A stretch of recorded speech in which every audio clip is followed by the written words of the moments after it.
Bom dia. Sejam bem-vindos à teleconferência da Minerva sobre os resultados do segundo trimestre de 2020. Hoje conosco estão presentes o Sr. Fernando Galete de Queiroz, diretor-presidente, e o Sr. Edson Ticli, diretor de Finanças e Relações com Investidores. Informamos que a apresentação é gravada e todos os participantes estarão apenas ouvindo a teleconferência durante a apresentação da empresa. Em seguida, iniciaremos a sessão de perguntas e respostas para analistas e investidores, quando mais instruções serão fornecidas.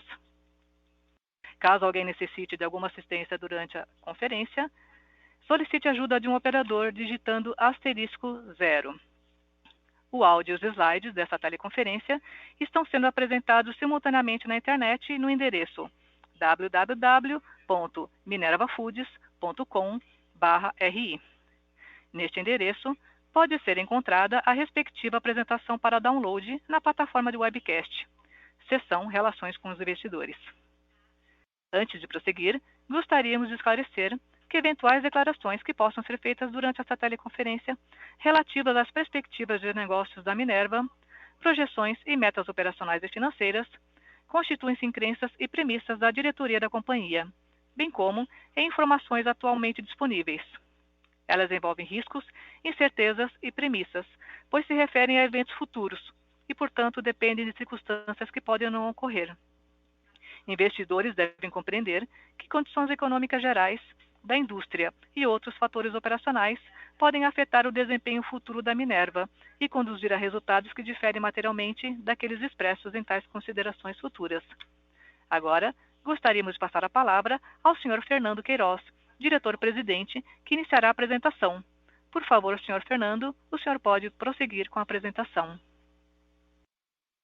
Bom dia a todos e obrigado por participarem da teleconferência dos resultados da Minerva para o segundo trimestre de 2020. Assim como no trimestre anterior, antes de iniciar nossa apresentação de resultados, acho importante falarmos um pouco do atual momento que estamos vivendo e da nova realidade imposta pelo coronavírus. Desde o início da pandemia, a Minerva segue atenta às orientações das autoridades, tomando todas as medidas de prevenção e proteção do nosso principal e mais importante ativo, nossa equipe, nossa gente e nossos colaboradores. De modo a priorizar a saúde destes, adotamos diversas medidas protetivas, como o afastamento daqueles que estão no grupo de risco e o trabalho de home office para o pessoal administrativo.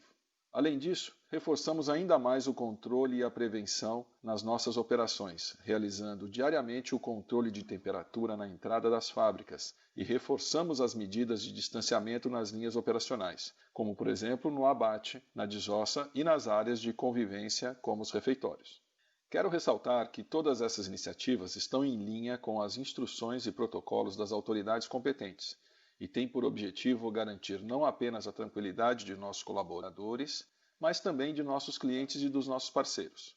Seguimos também atuando junto à sociedade civil. Até o momento, são mais de 42 milhões investidos em ações de assistência em todo o continente, como a doação de mais de 180 toneladas de alimentos, como carne bovina, almôndegas e outros. Distribuímos cerca de 140 mil produtos de higiene e equipamentos de proteção, como máscaras, luvas, uniformes, toucas e óculos de proteção, além da doação de mais de 20 mil litros de álcool gel, 13 mil medicamentos e 5 mil equipamentos hospitalares. E fizemos ainda mais, doamos mais de 3.500 testes rápidos RT-PCR para diagnóstico do Covid-19 para as secretarias de saúde nos municípios onde mantemos operações. Alugamos 5 UTI móveis para auxiliar hospitais em algumas das localidades em que operamos. Aportamos R$250 mil para o Hospital das Clínicas da USP em Ribeirão Preto e 100 mil para o Hospital das Clínicas da Unicamp, em Campinas. Também doamos R$360 mil para o aluguel de uma unidade hospitalar pela Prefeitura Municipal de Palmeiras de Goiás.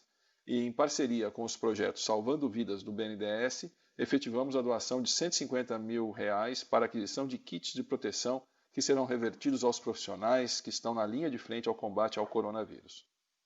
Atuamos também no suporte a nossos parceiros, em especial os pequenos e médios negócios, no enfrentamento dos desafios do momento. Em parceria com o Banco BTG, criamos o primeiro Relief Fund, Fundo de Alívio do Setor de Carnes no Brasil, O fundo de emergência conta inicialmente com R$ 32 milhões em recursos próprios, que serão destinados ao apoio de nossos pequenos e médios clientes e, com isso, ajudá-los a atravessar este momento difícil. Serão disponibilizados até R$ 30 mil em crédito para capital de giro para cerca de 1.200 clientes na primeira fase do projeto, podendo chegar a quase 2.000 clientes beneficiados em etapas posteriores. O suporte financeiro terá prazo de 24 meses para pagamento, com carência de 1 ano e juros abaixo do mercado. Queria ressaltar que o montante não é restrito apenas para a aquisição de carne bovina e pode ser utilizado para a manutenção dos negócios conforme a necessidade de cada estabelecimento, contribuindo especialmente na preservação de empregos durante o período da pandemia. A responsabilidade social sempre esteve presente em nosso DNA, sendo uma prioridade para nós da Minerva Foods. Por isso, estamos apoiando iniciativas diversas em todo o Brasil. Nossa preocupação é com os impactos do novo coronavírus, não só na saúde, mas também em outros setores, como o econômico. A criação do Fundo de Alívio vem com a proposta de auxiliar nossos parceiros a enfrentar esse momento tão adverso. Tudo o que temos feito reforça o nosso compromisso com a sociedade, com nossos colaboradores, parceiros, com os nossos clientes e junto às comunidades que atuamos. Quero ressaltar a vocês que o nosso setor, o setor que produz alimentos, é essencial para o mundo. Nossa responsabilidade é enorme. E assim como foi nessa primeira metade do ano, vamos continuar trabalhando com muita dedicação na produção de alimentos, para levar a carne bovina, esse alimento tão essencial, à mesa de todas as comunidades ao redor do mundo. Vamos passar agora para a discussão dos nossos resultados no segundo TRI de 2020, iniciando com o slide 2, com a apresentação dos principais destaques do trimestre.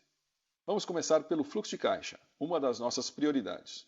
No segundo TRI de 2020, o fluxo de caixa operacional foi de R$ 711 milhões, totalizando R$ 3,6 bilhões nos últimos 12 meses encerrados em junho.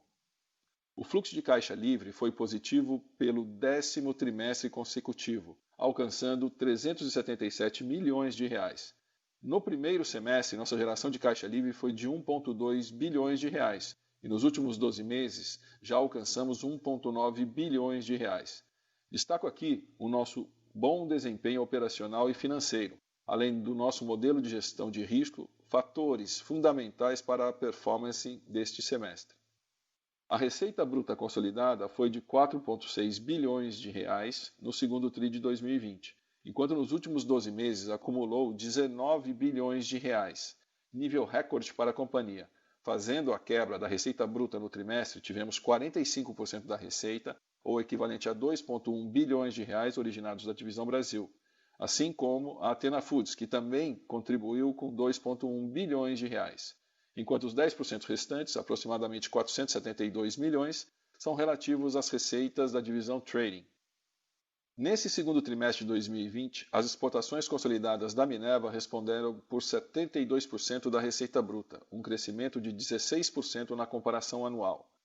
Nos últimos 12 meses, o percentual das exportações foi de aproximadamente 70%, reflexo direto da nossa estratégia com foco nas exportações, em especial naqueles mercados com maior potencial de crescimento e demanda por carne bovina.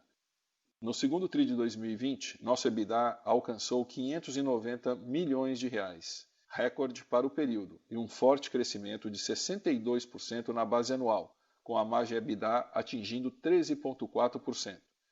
Nos últimos 12 meses, o EBITDA da Minerva também foi recorde, totalizando mais de R$ 2 bilhões e com uma margem EBITDA de 11,3%. Nossa performance operacional no segundo TRI reflete não somente o bom momento das exportações e a forte demanda internacional por carne bovina, mas também a excelência da Minerva na gestão das suas operações. Como resultado, o segundo TRI de 2020 apresentou um lucro líquido de R$ 253 milhões, encerrando o primeiro semestre do ano com um resultado líquido de R$ 525 milhões.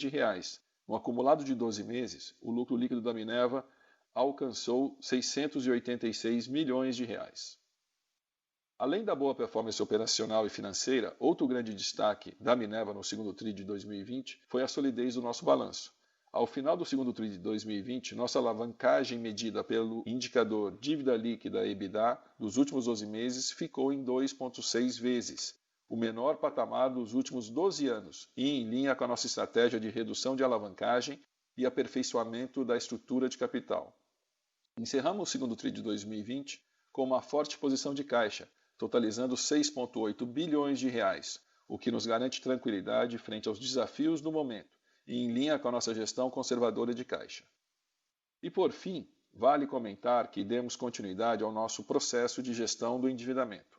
Concluímos no período a emissão de 2 títulos locais, CRAs, totalizando 1,2 bilhões de reais e com o objetivo de aperfeiçoar nossa estrutura de capital e alongar o duration da nossa dívida.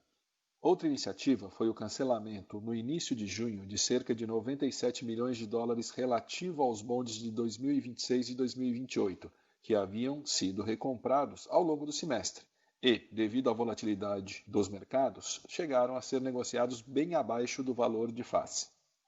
E como destaque final, anunciamos recentemente a criação de nossa área de inovação, que tem em seu escopo 3 principais iniciativas. 1. Análise avançada de dados com o objetivo de auxiliar o nosso processo de tomada de decisão.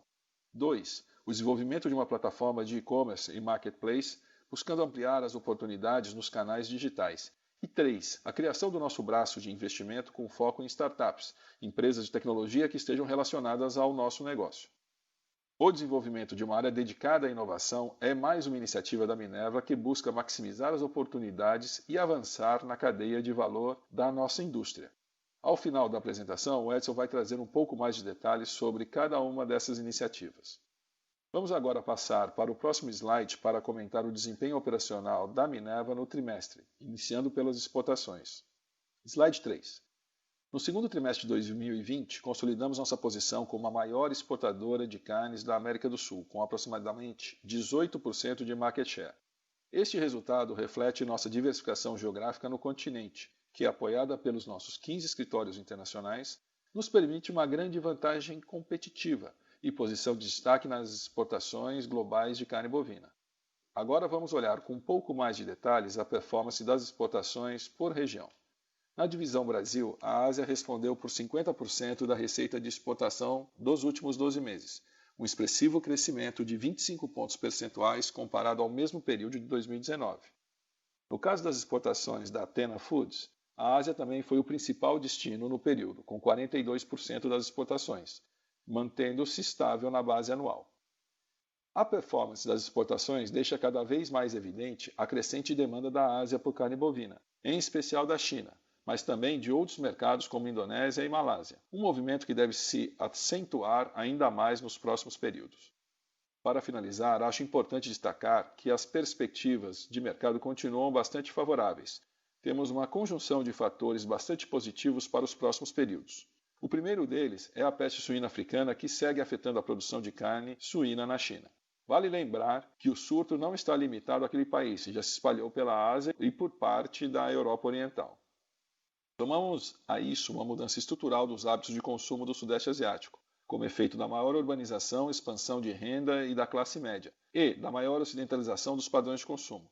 Temos ainda os problemas na oferta de produtores relevantes de carne bovina, como a Austrália, um dos nossos principais concorrentes no mercado mundial. Problemas também nos Estados Unidos com o impacto da pandemia na produção de carne americana. E agora, mais recentemente, os problemas vividos pela Índia nas exportações de carne de búfalo, abrindo oportunidades em diversos mercados da Ásia e Oriente Médio. Esse cenário reflete uma maior abertura dos mercados para países exportadores da América do Sul, como Brasil, Argentina, Uruguai, Paraguai e Colômbia. Novos mercados e novas habilitações para esses países já são uma realidade, como a reabertura do mercado dos Estados Unidos para o Brasil, a habilitação da Rússia para a carne bovina da Colômbia, a abertura da Arábia Saudita para o Uruguai, Paraguai e Colômbia e, mais recentemente, no final do segundo TRI de 2020, a abertura da Tailândia para a carne bovina brasileira. Tudo isso apenas na primeira metade do ano. Diante desse horizonte promissor, a estratégia da Minerva é seguir maximizando nossas vantagens competitivas, investindo em inovação, em gestão de risco e inteligência de mercado, para alcançarmos soluções comerciais e logísticas cada vez mais eficientes e rentáveis. Tudo isso sempre respeitando o nosso compromisso com a sustentabilidade, uma das nossas principais vantagens competitivas e que nos abre portas em mercados que valorizam a preocupação com o meio ambiente, com o bem-estar animal e com práticas sociais, nos diferenciando dos principais concorrentes e ampliando as oportunidades de negócios. Agora, passo a palavra para o Edinho, que falará um pouco mais sobre os destaques operacionais e financeiros da Minerva. Obrigado, Fernando. Vamos iniciar agora a partir do slide 4. Vamos iniciar pela performance operacional e o breakdown da participação das divisões na receita bruta da companhia. No segundo TRI de 2020, a divisão Brasil e a Athena Foods tiveram a mesma participação na receita de 45%, enquanto a divisão Trading contribuiu com 10% da receita bruta. Nesse trimestre tivemos um impacto na produção das unidades do Brasil devido às medidas preventivas por conta do Covid-19 e com isso a taxa de utilização de capacidade da divisão ficou em cerca de 63%. Já na Athena Foods rodamos com uma capacidade aproximadamente 76%, superior ao trimestre anterior e reflexo do crescente volume de exportações para a China das nossas unidades da Argentina e do Uruguai. Dessa forma, a utilização de capacidade consolidada da companhia ficou ao redor de 70% no trimestre. Como já sinalizamos anteriormente, esse patamar de utilização se aproxima muito do que consideramos ser o novo normal enquanto perdurar a pandemia. E para finalizar, do lado direito do slide, destacamos nossas exportações consolidadas por região, tanto para o segundo TRI de 2020 quanto para os últimos 12 meses encerrados em junho. Como o Fernando já mencionou, destacamos o protagonismo da Ásia em nossas exportações. No segundo TRI de 2020, essa região correspondeu a 50% das exportações, tendo a China alcançado cerca de 37% do total. Nos últimos 12 meses, o share do continente asiático foi de 46% das exportações do Minerva. Bom, agora mudando para o slide 5, vamos começar com a receita líquida, que atingiu 4,4 bilhões de reais no segundo TRI de 2020, um crescimento de 9% na comparação anual. Nos últimos 12 meses encerrados em junho, a receita líquida totalizou 18 bilhões de reais, um crescimento de 7% contra o período anterior. E falando de rentabilidade, o EBITDA da companhia no segundo TRI de 2020 alcançou 590 milhões de reais, recorde para o período e um forte crescimento de mais de 62% ano contra ano.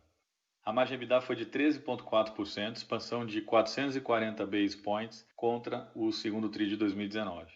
Nos últimos 12 meses, nosso EBITDA alcançou mais de 2 bilhões de reais, patamar recorde para a companhia, acumulando uma margem de 11,3%. Vamos passar agora para o próximo slide para falar sobre alavancagem financeira. O nosso índice de alavancagem, medido pelo indicador de dívida líquida sobre EBITDA dos últimos 12 meses, ficou em 2,6 vezes, mesmo considerando a apreciação de cerca de 5% do dólar no período. Em dólares, nossa alavancagem encerrou o trimestre em 2,2 vezes. Essa métrica de alavancagem em dólar a gente resolveu passar a publicar, seguindo algumas companhias exportadoras que vêm publicando essa métrica já há algum tempo. Então, a gente resolveu agora passar a publicar as duas métricas. Obviamente, a gente foca na alavancagem líquida em reais, afinal, nosso balanço é denominado em reais, mas, como ilustração, vale olhar também a dívida líquida EBITDA em dólar, uma vez que grande parte, ou a maior parte, da nossa receita hoje vem das exportações. Hoje o nível de alavancagem da Minerva é o menor registrado nos últimos 12 anos e reflete o compromisso dessa administração na busca por uma estrutura de capital mais eficiente e menos onerosa e, com isso, reduzindo o risco financeiro da companhia. Eu quero também destacar que nós temos ainda cerca de 777 milhões de reais em warrants que devem reforçar o caixa da companhia até o final de 2021. Esses warrants têm strike price de 6,42, portanto eles estão deep in the money, o que significa dizer que eles devem ser exercidos com grande certeza até dezembro de 2021. Assim que o exercício ocorrer, esses recursos entram para o caixa e se a gente ajustar o nosso caixa e a nossa alavancagem com esses recursos, a alavancagem em reais após o exercício do bônus da Minerva estaria em 2,2 vezes. Passando agora para o próximo slide, vamos falar de resultado líquido e do fluxo de caixa operacional. Então, no slide 7, a gente mostra que no segundo trimestre de 2020 o resultado líquido foi positivo em 253 milhões de reais, após a apuração de imposto de renda e contribuição social, e alcançou 525 milhões nesse semestre, ou seja, nos 2 primeiros trimestres do ano de 2020. Esse resultado reflete não apenas a nossa excelência operacional, mas também um sólido modelo de gestão de riscos, que foi fundamental na proteção do nosso balanço e no auxílio na redução da alavancagem. Mas também, obviamente, contribuiu bastante para o resultado líquido da primeira metade do ano. Nos últimos 12 meses, o lucro líquido acumulado da Minerva totalizou 686 milhões de reais. Passando agora para a geração de caixa, o fluxo de caixa das atividades operacionais atingiu 711 milhões de reais no trimestre, sendo que aproximadamente 659 milhões foram ajustes do lucro líquido. O capital de giro nesse trimestre acabou consumindo 202 milhões de reais e o maior impacto foi a conta de recebíveis, que cresceu em 84 milhões de reais. Isso tem a ver com o maior direcionamento das vendas para o mercado externo. Tivemos também um consumo de caixa de 120 milhões de reais nas rubricas de estoque e ativos biológicos. Mas no acumulado de 12 meses, o fluxo de caixa operacional está positivo em 3,6 bilhões de reais.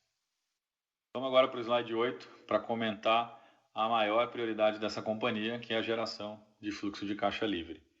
Então, o fluxo de caixa livre no segundo trimestre de 2020 foi positivo pelo 10º trimestre consecutivo e totalizou 377 milhões de reais, incluindo aí 215 milhões de reais de resultado positivo caixa referentes à estratégia de hedge cambial. O EBITDA do trimestre antes dos itens não recorrentes foi de 577 milhões de reais e os investimentos no TRI foram de 50 milhões de reais. No segundo trimestre, o resultado financeiro base caixa, sem considerar o resultado de hedge cambial, foi de 177 milhões negativo, enquanto que a necessidade de capital de giro foi de 202 milhões negativo também. Excluindo o efeito não recorrente de aproximadamente 13 milhões de reais de gastos relacionados às ações contra a pandemia do novo coronavírus, chegamos a um fluxo de caixa livre recorrente no trimestre de 162 milhões de reais. Como efeito da volatilidade no câmbio no período e o benefício da nossa política de hedge, o resultado caixa do hedge, como eu falei, ficou em 215 milhões de reais positivo, o que nos remete a um fluxo de caixa livre de 377 milhões de reais no encerramento do trimestre. Usando o mesmo critério, o fluxo de caixa livre dos últimos 12 meses alcançou 1,9 bilhões de reais.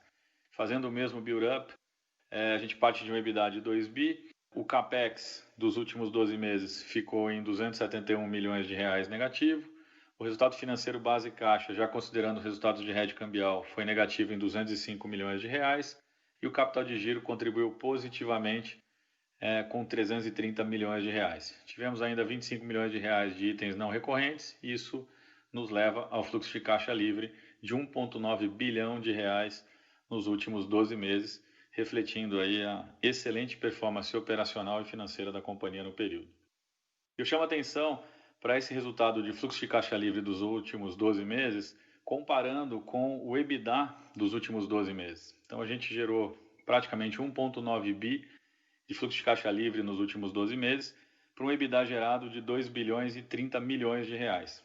Isso dá uma conversão EBITDA caixa de mais de 90%, 93% para ser exato. O que significa dizer que a métrica de EBITDA como proxy de geração de caixa livre, no caso do Minerva, é uma proxy bastante válida, porque afinal de contas, nos últimos 12 meses, 93% do EBITDA gerado realmente se traduziu em fluxo de caixa livre para a companhia.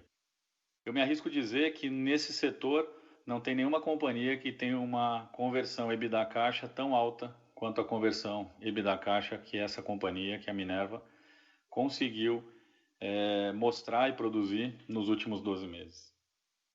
Vamos passar agora para o slide 9 e falar sobre o bridge da dívida líquida.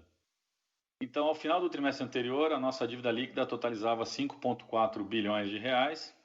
Nesse segundo TRI, a gente teve um resultado positivo de fluxo de caixa livre de 377 milhões. 13 milhões foi o impacto de itens não recorrentes nesse trimestre.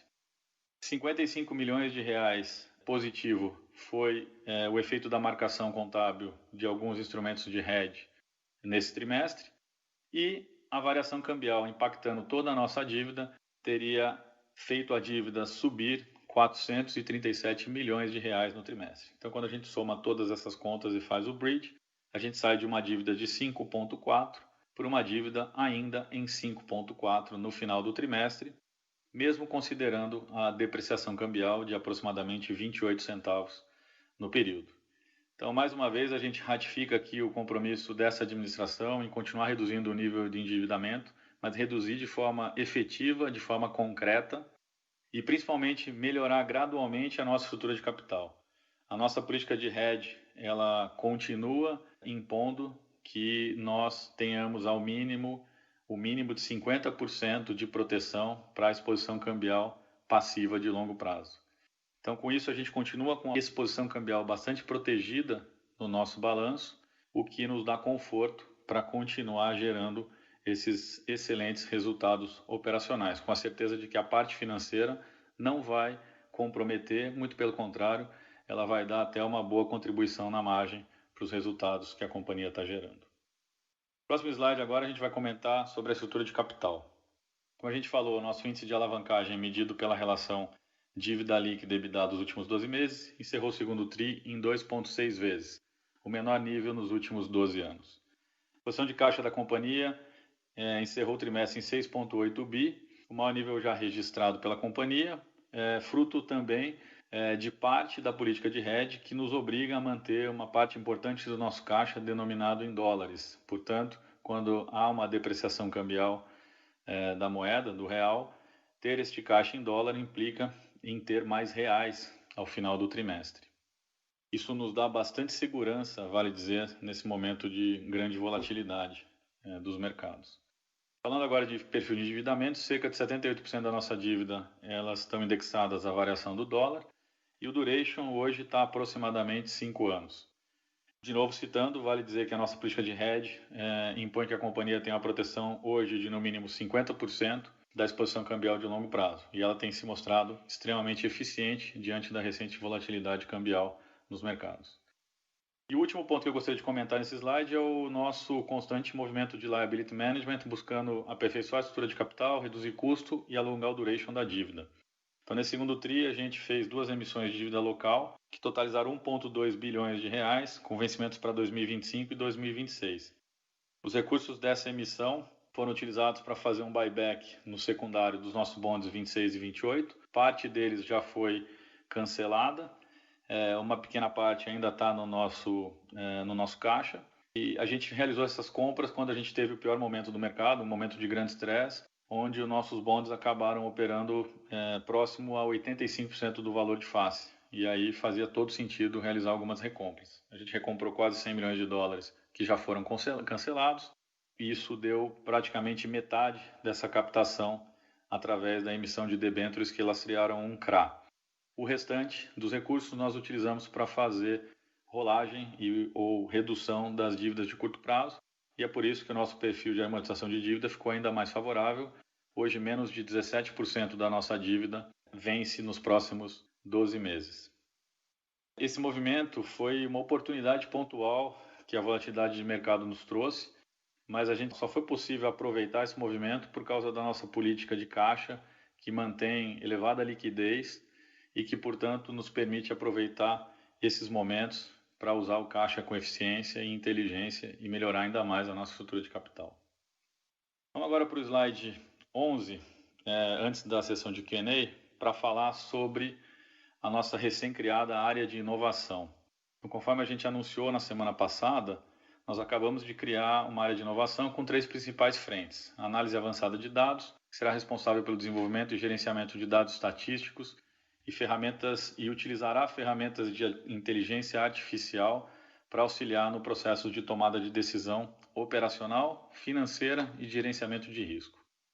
Como todo mundo sabe, a Minerva, desde a sua fundação em 1992, vem acumulando um enorme banco de dados públicos com informações da indústria de carne bovina ao redor do mundo, o que nos propiciou montar um data lake único para a aplicação de ferramentas modernas de análise de dados, de modo a aperfeiçoar e acelerar o nosso modelo de gestão e principalmente o nosso modelo de tomada de decisão. Então, essas ferramentas de inteligência artificial vão ser aplicadas nos nossos modelos de decisão do Beef Desk, na Choice Meeting, que é a nossa reunião semanal onde a gente define o desmonte ótimo do boi, Vamos montar um modelo de pricing dinâmico usando essas ferramentas.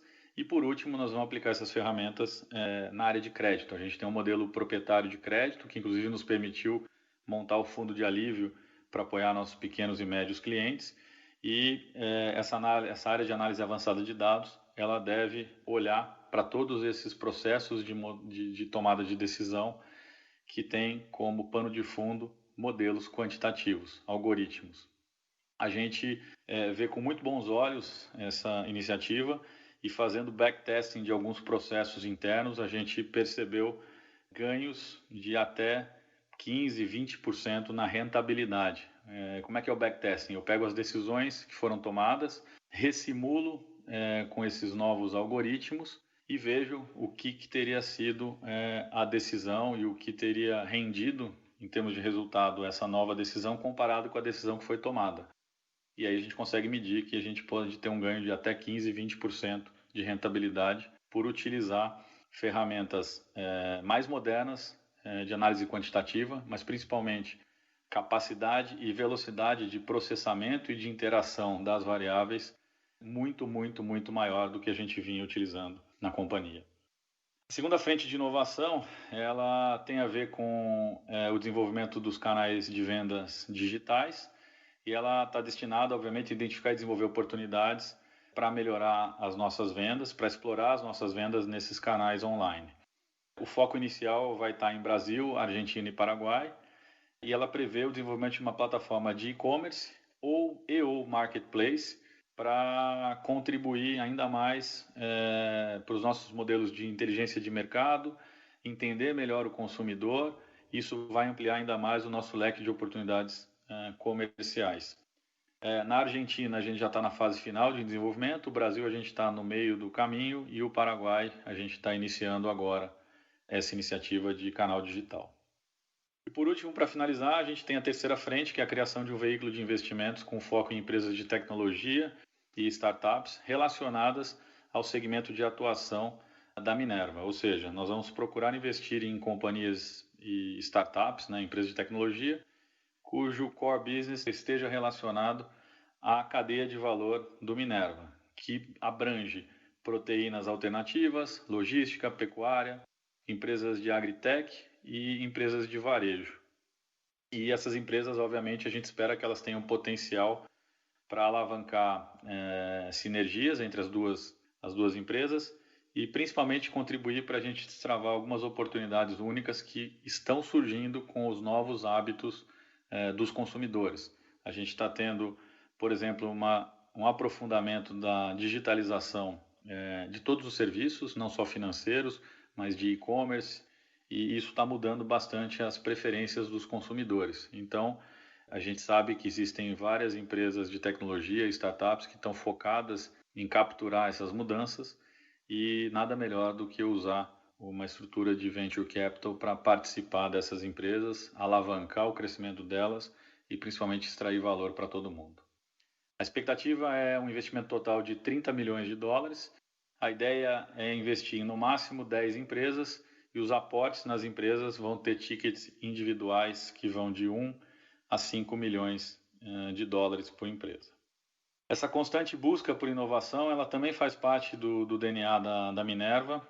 Essa nova área, como um todo, é mais uma iniciativa para a gente seguir contribuindo com a transformação tecnológica pelo qual passa e vai continuar passando a indústria de alimentos, oferecendo ao mercado, aos nossos acionistas e aos nossos parceiros novos produtos e principalmente novas oportunidades. Bom, assim a gente conclui a apresentação de resultados e eu passo a palavra agora à operadora para iniciarmos a sessão de perguntas e respostas. Muito obrigado. Senhoras e senhores, iniciaremos agora a sessão de perguntas e respostas para analistas e investidores. Antes de iniciar, informamos que as perguntas serão respondidas em português pelo telefone e webcast, e em inglês apenas através do webcast. Lembrando que para fazer uma pergunta, basta digitar *1. Para retirar a pergunta da lista, *2. Nossa primeira pergunta vem de Thiago Duarte, do BTG Pactual. Olá, bom dia Fernando, bom dia, Edson, bom dia a todos. Eu queria fazer duas perguntas. A primeira é sobre a questão dos volumes. Acho que fica muito claro do porquê da queda da utilização de capacidade, e acho que o Edson mencionou que deveria ser o novo normal enquanto o cenário de pandemia perdurar. Eu só queria explorar um pouco do porquê da queda maior do volume de vendas, né? O volume de vendas caiu bem mais do que o volume de abate. Eu queria entender a que se deveu isso, se era uma questão, a gente viu um montão de notícias em alguns momentos ao longo desse último semestre, de dificuldade de escoamento de produto, a gente viu algumas questões logísticas, tal, ou se era um problema de demanda. Então, se vocês puderem explorar isso, seria bastante útil. E a segunda pergunta é sobre a sustentabilidade da margem, né? Quando a gente olha o preço da arroba, ele está rodando já nesse terceiro TRI, num patamar razoavelmente mais alto, um pouco mais de 10% mais alto em média do que foi no segundo TRI, quando a gente olha para o Brasil. O câmbio na ponta deu uma apreciada e a gente já está vendo alguma pressãozinha do preço em dólar quando a gente olha dados CSEX. Então, eu queria entender como é que vocês enxergam essa dinâmica de margem, essa margem bruta do TRI de mais de 23%, ela é bastante alta para padrões históricos. Eu queria entender como é que vocês vislumbram a evolução da margem para frente. Obrigado.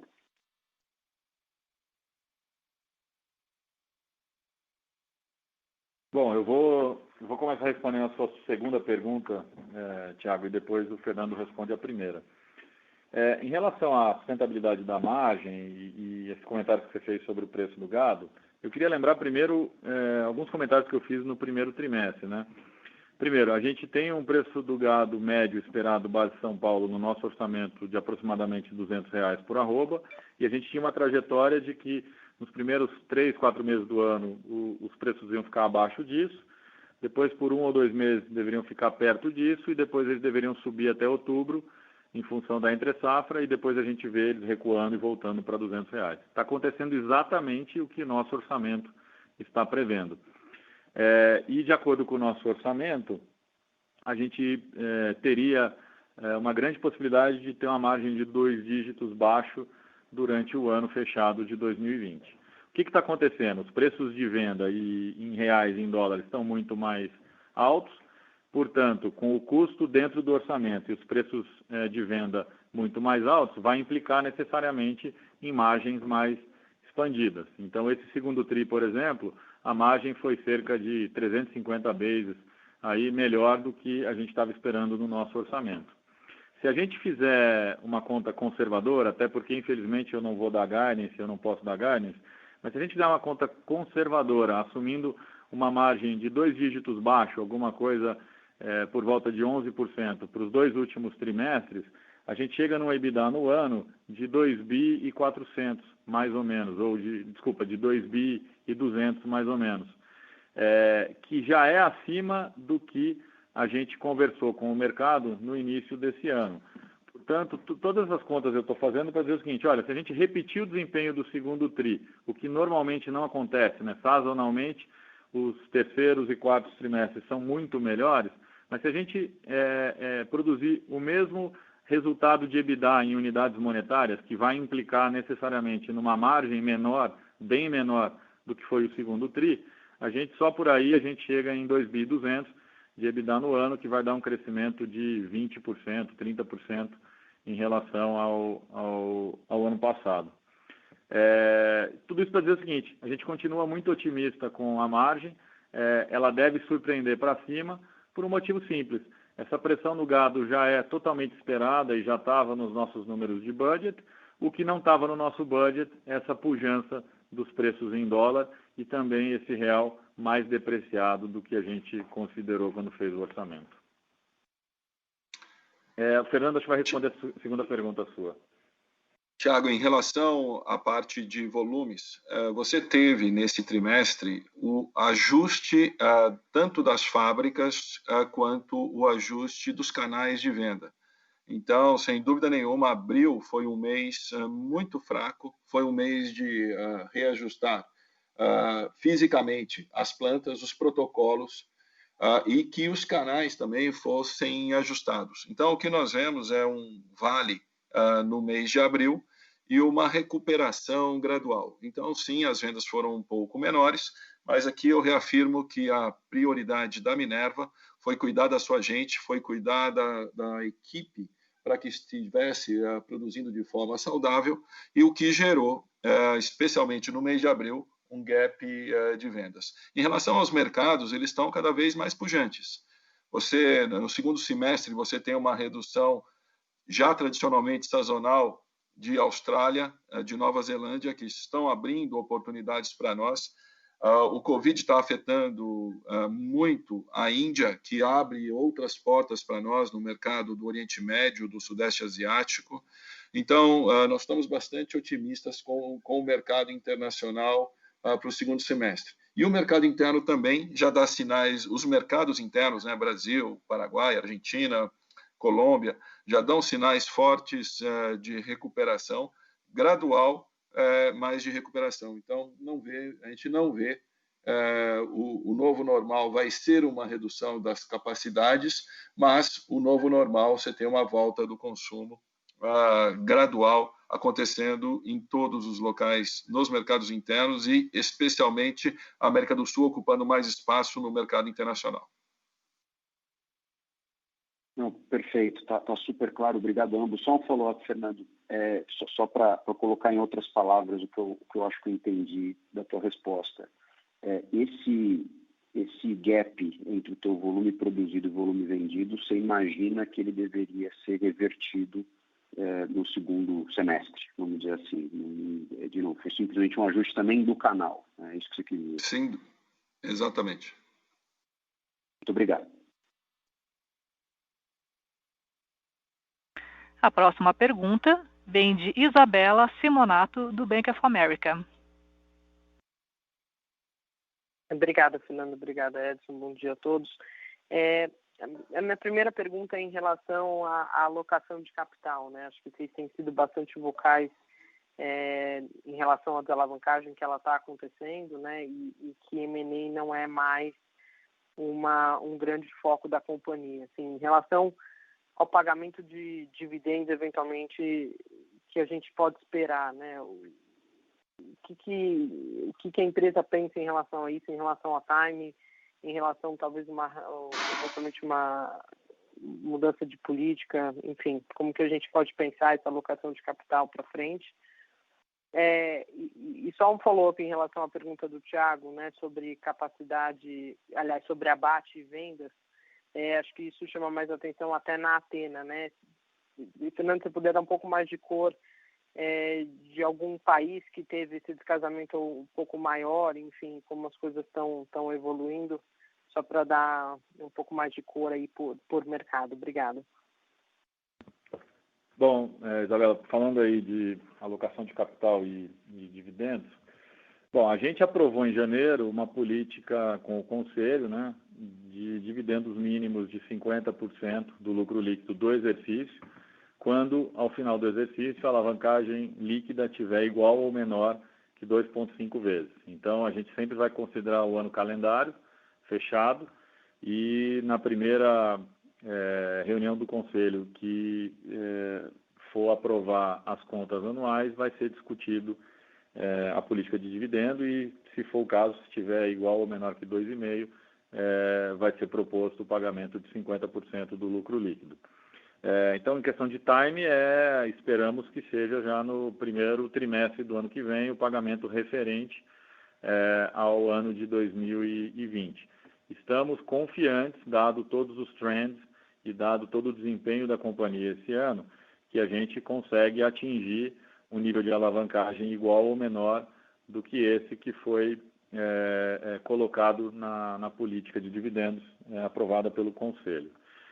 Olhando mais a médio e longo prazo, a gente acha que a dívida líquida sobre EBITDA não deveria vir abaixo de 2 vezes. E, portanto, se ela começar a cair demais e vir abaixo de 2 vezes, a gente vai sim ser mais agressivo com ferramentas de distribuição de capital para o acionista. Pode ser via dividendos, pode ser via recompra de ações, mas vai ser alguma dessas ferramentas como forma da gente manter a alavancagem nesse nível de 2 vezes, porque dado o ROIC da companhia hoje, bastante elevado, de 2 dígitos elevado, acima de 20%, e dado o custo de capital de terceiros hoje, não faz sentido a gente ter uma companhia subalavancada. Então, 2 vezes me parece bastante confortável, ainda mais considerando o perfil de dívida que a gente tem.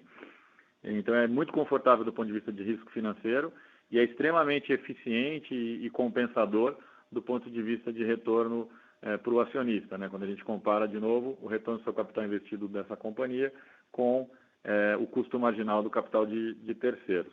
E aí, se a dívida vier para baixo disso, vamos devolver dinheiro para o acionista e aí a gente vai ver qual é a melhor forma, tanto contabilmente quanto societariamente, se é dividendo, recompra de ações ou alguma outra alternativa criativa.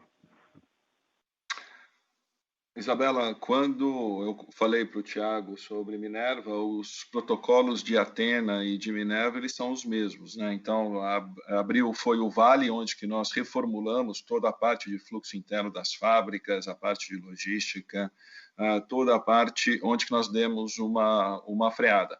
E desde então, você tem uma curva ascendente de abate e, obviamente, a curva de vendas ela é posterior a curva de abate. Então, o racional que eu falei para o Thiago, ele continua valendo aqui na sua questão. Entendi, está claro. Obrigada. A nossa próxima pergunta é de Ricardo Alves, do Morgan Stanley. Bom dia, Fernando. Bom dia, Edson. Obrigado pelo call. 2 perguntas relacionadas à China. A primeira, com relação à exportação do Brasil, a gente notou um ganho muito expressivo de market share do Brasil relativo à Austrália, particularmente em junho. Acredito que agora o Brasil representa 40% do que o país está importando de bovino.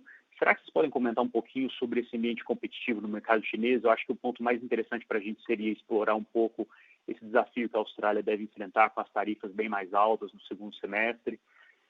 Então, talvez faça sentido assumir uma penetração ainda maior de carne bovina brasileira na Ásia. E talvez essa pergunta vale também para Argentina e Uruguai, se vocês quiserem explorar, mas essa é a primeira pergunta. E a segunda é mais do lado da produção local de carne na China. Eu queria mais escutar um update de vocês com relação à recuperação do rebanho local de suínos. A gente tem visto algumas notícias com um crescimento um pouco mais rápido da produção local de suínos, mas também de frango. Mas, pelo menos do nosso lado, a gente acredita que a demanda de bovinos ela continua aquecida, mas eu queria escutar um pouquinho esse view de vocês, levando em consideração qualquer percepção, qualquer view que vocês tenham relativo à recuperação do canal de food service, já está recuperando mais rápido do que o esperado. Então, qualquer call nesse sentido ajudaria também. Se puder dar algum update da JV, se você achar que faz sentido.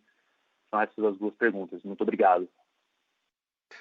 Ricardo, obrigado pela pergunta. Primeiro, falando de um ambiente mais macro, China virou o grande inimigo dos Estados Unidos e a Austrália é um grande aliado que os Estados Unidos têm.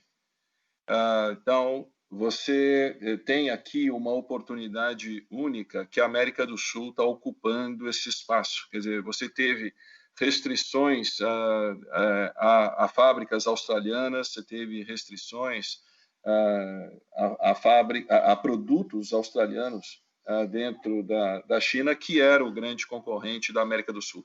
Com isso, abre uma porta muito grande com um componente político bastante favorável para nós, especialmente elogiando aqui o grande trabalho que o Ministério da Agricultura tem feito na aproximação de outros ministérios e da aproximação do Ministério da Agricultura do Ministério chinês.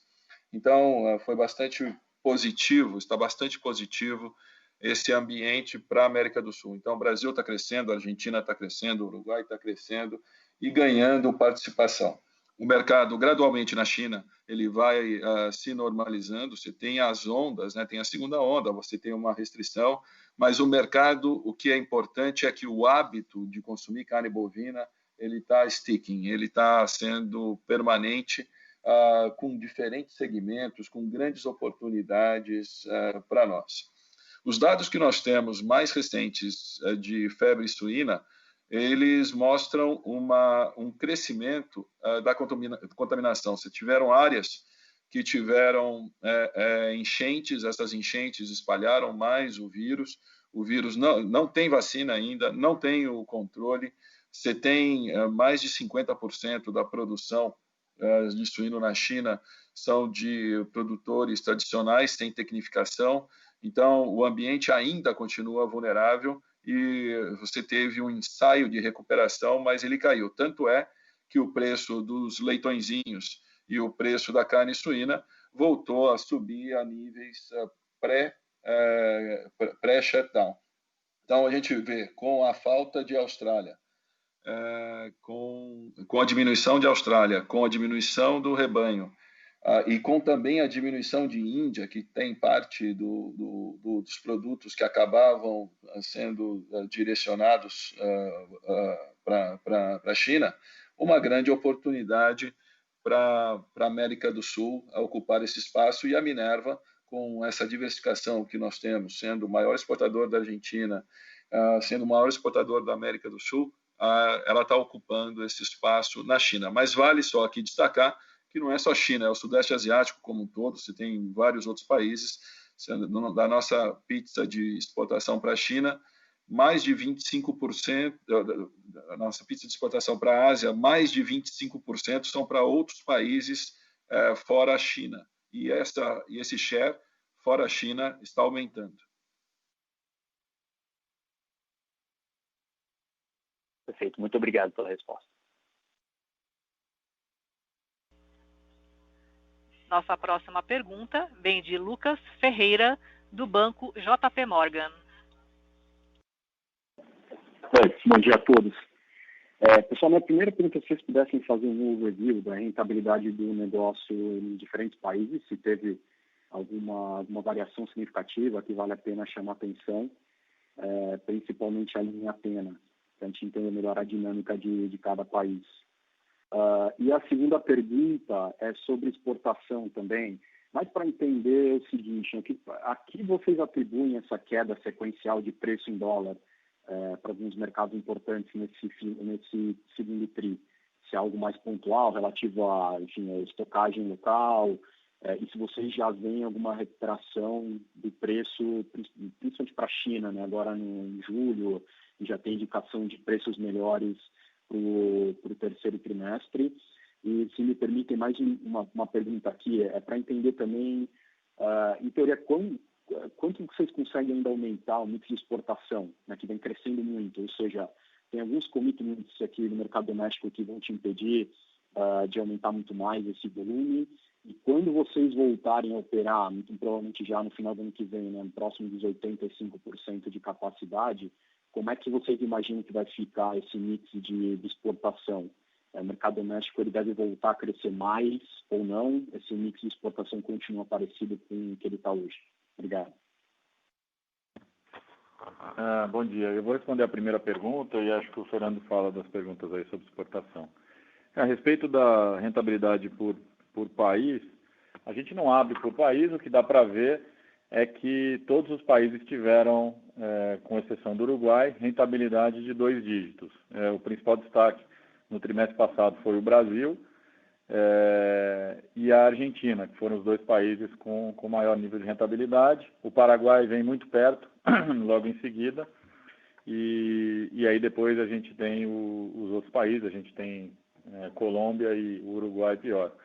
Agora, quando eu falo rentabilidade, eu estou falando não só de EBITDA, tá, Lucas? Eu estou falando de lucro líquido, que por acaso é algo que você nem cita nos seus relatórios, mas que eu normalmente acho que é bastante importante ser considerado, porque eu nunca vi ninguém pagar boleto com EBITDA no banco. A gente usa normalmente caixa e lucro líquido.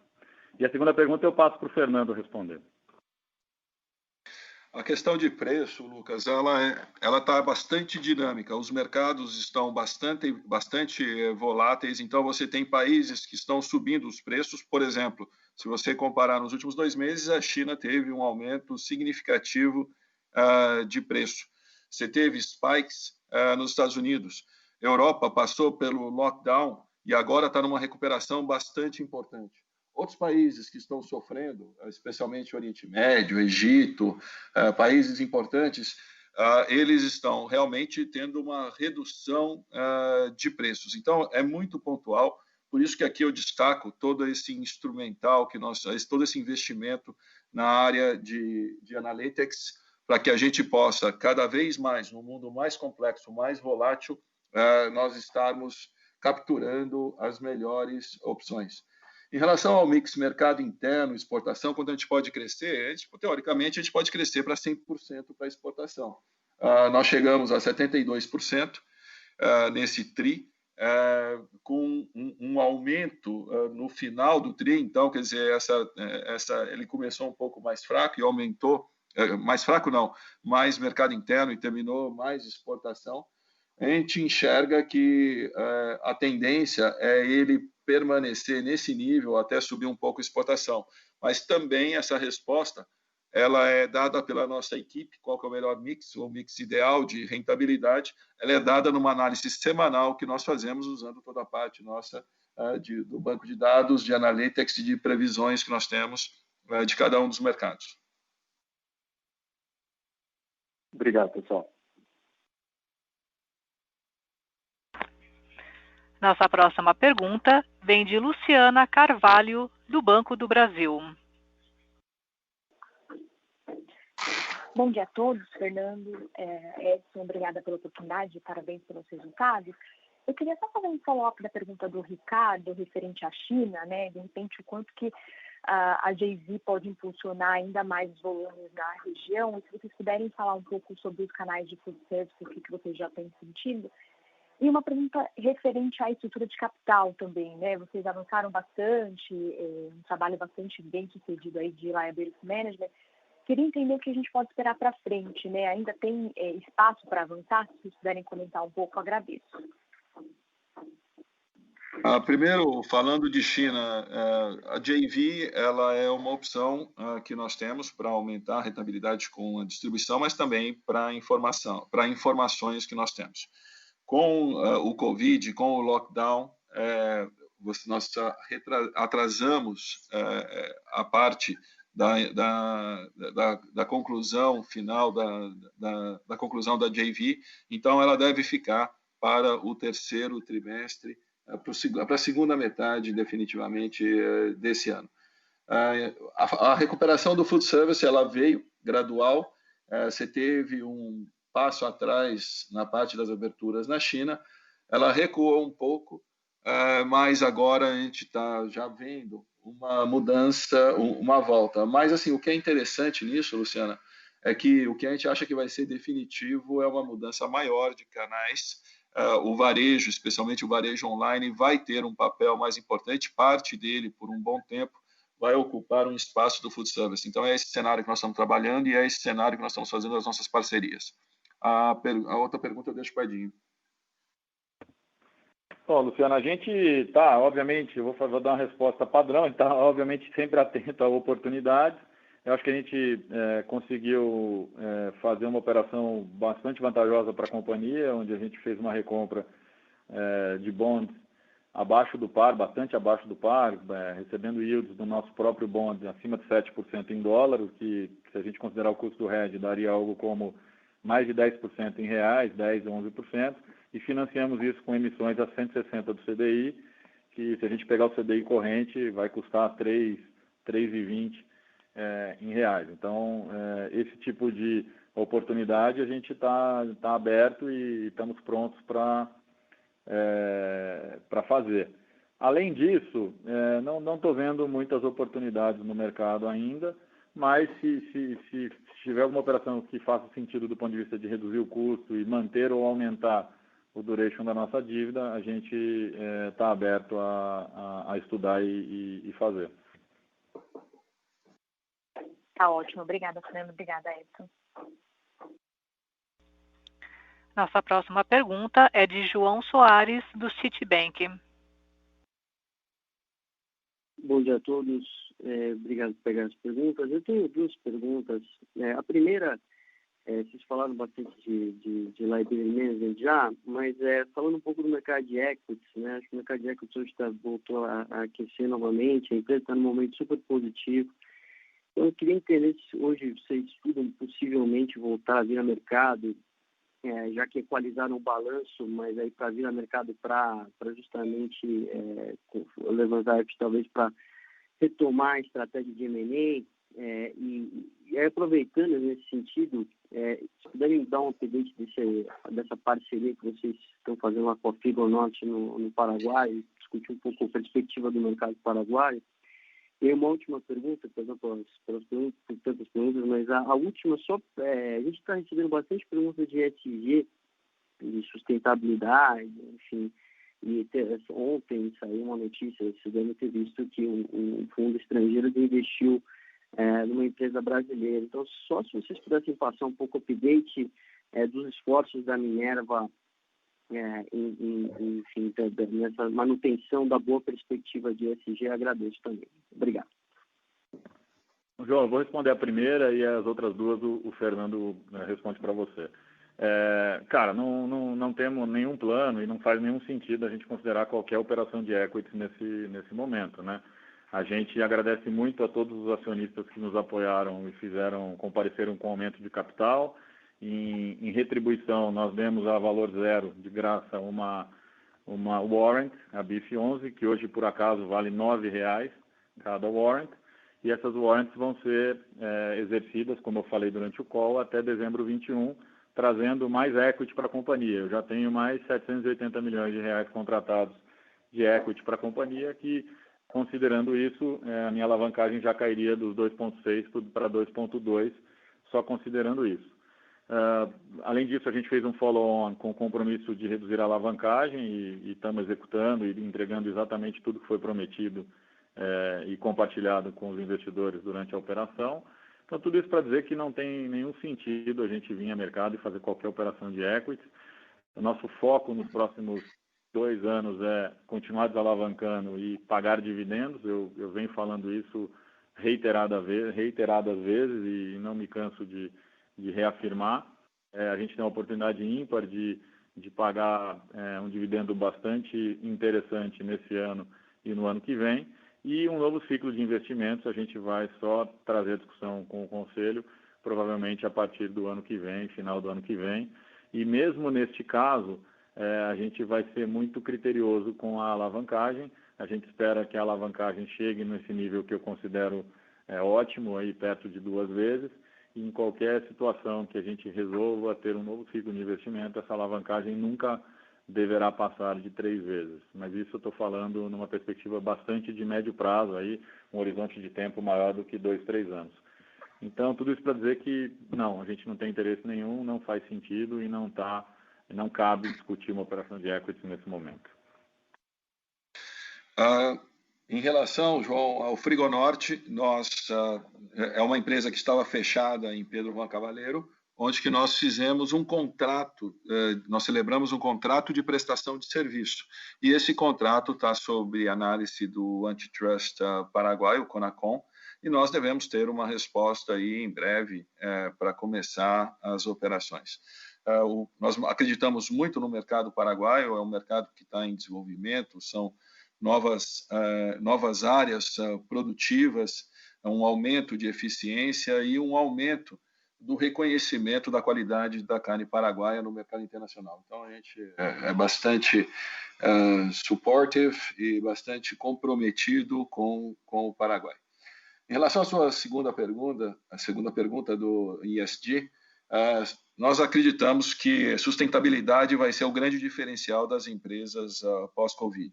Mas o Minerva, já antecipando isso, ele é a única empresa que teve, do setor, que teve o investimento do Banco Mundial através do IFC, tendo eles como acionistas e como financiadores de alguns projetos, todos eles ligados à sustentabilidade, à melhoria dos trabalhos. A sustentabilidade não só do meio ambiente, que é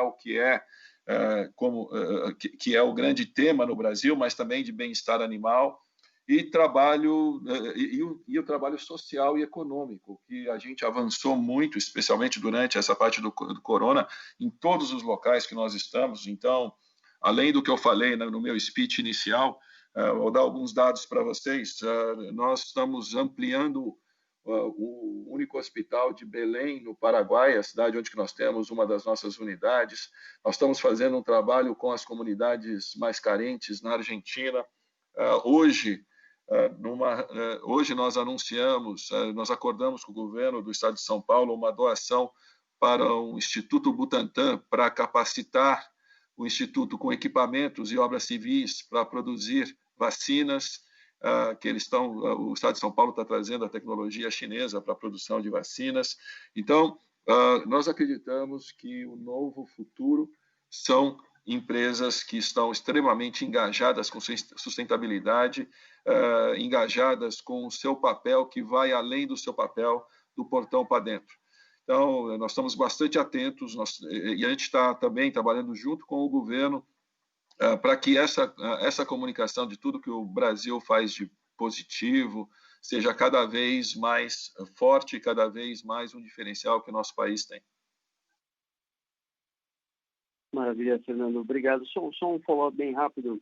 Essas áreas novas de inovação que vocês estão montando, o data lake robusto que vocês têm, vocês acham que pode ajudar a garantir um melhor tracking dessas questões de desmatamento? A cadeia é muito extensa, né? Então, os fornecedores têm fornecedores, então é difícil você conseguir fazer um controle geral, mas imagino que com esses dados que vocês têm hoje, você consiga melhorar esse controle. Só essa dúvida. Tá. O seguinte, a situação é o seguinte: o governo brasileiro, né, em relação à rastreabilidade de animais vindos de áreas desmatadas ou áreas ilegais, você tem toda a parte do rastreamento dentro do governo através das GTAs. Só que as GTAs, elas por uma questão de proteção de dados, ela não é divulgada. O que nós estamos trabalhando com a associação é que o governo possa nos garantir ou nos dar pelo menos um ok. Falou assim, olha, aqui essa fazenda que nós rastreamos, ela tem fornecimento ou não tem fornecimento de áreas em questionamento.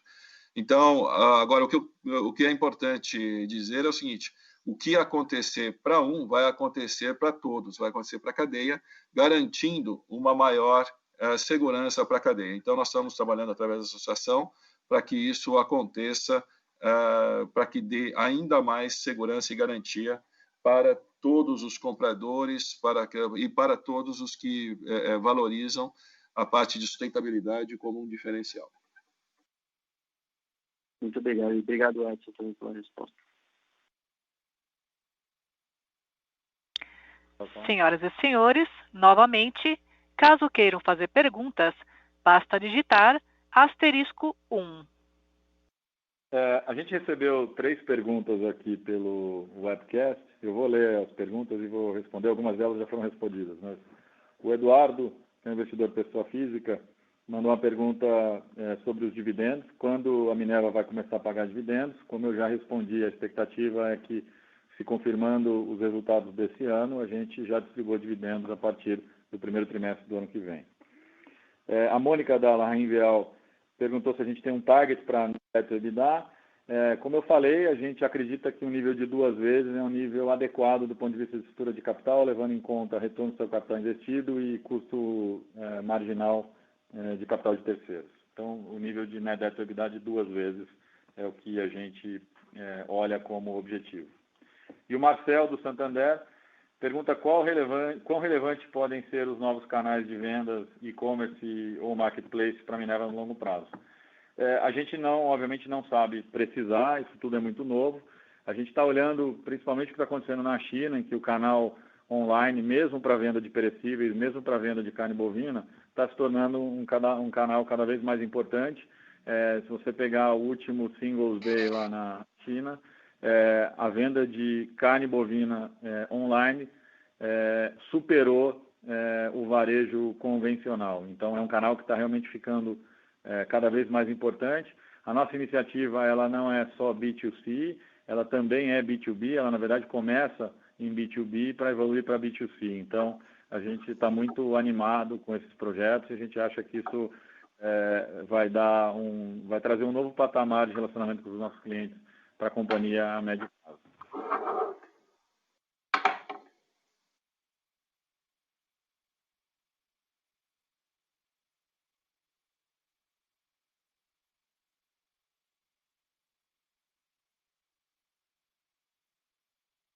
Encerramos neste momento a sessão de perguntas e respostas. Gostaria de passar a palavra ao Sr. Fernando Queiroz para as considerações finais.